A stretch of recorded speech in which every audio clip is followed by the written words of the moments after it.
তো উম্মত আমার না হইলে কি হবে?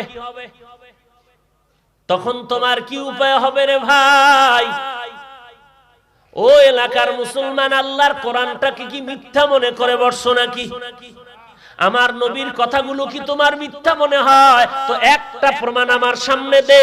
আল্লাহর কসম একবার, আল্লাহর কসম দুইবার, আল্লাহর কসম তিনবার।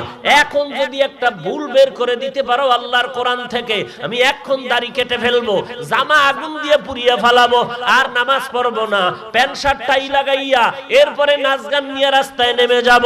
কিন্তু না না, লক্ষ লক্ষ আম্বিয়া কেরাম সত্যতার প্রমাণ দিয়ে গেলেন, লক্ষ লক্ষ সাহাবা কেরাম আল্লাহ সত্য, কোরআন সত্য প্রমাণ দিয়ে গেলেন, লক্ষ লক্ষ আল্লাহওয়ালারা এই রাস্তায় জীবন দিয়ে গেলেন, আল্লাহ সত্য, কোরআন সত্যের সামনে দাঁড়াতে পারলো না। অতএব বাবা মিথ্যা মনে করিস না, আল্লাহর কোরআনে সব বলা আছে কে জাহান্নামে যাবে কে জান্নাতে যাবে।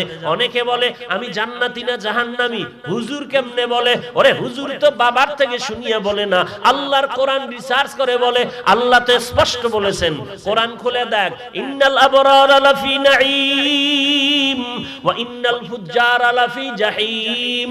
নেক আমল ওয়ালারা জান্নাতি, গুনাহ যারা করবে তারা জাহান্নামী। নেক আমল ওয়ালা জান্নাতি, গুনাহগার